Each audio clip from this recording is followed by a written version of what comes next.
Tradition. Tradition. What is tradition in your dialect? You see, this is why most of our people, our children, they go out there, go to abroad, go to different places, and by the time they come back, they have lost everything about the tradition of their people. They don't know the way they live. They don't know the things they forbid. They don't know the things they eat. See, what is tradition in your dialect? That's what we call OMENIANI. In my Ndokwa dialect, tradition is OMENIANI. I know in some other parts of Igbo, they call it Omenala. Ours is OMENIANI, the tradition.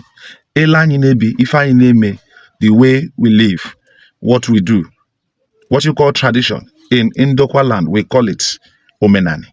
So please, in the comment section, what do you call tradition in your dialect?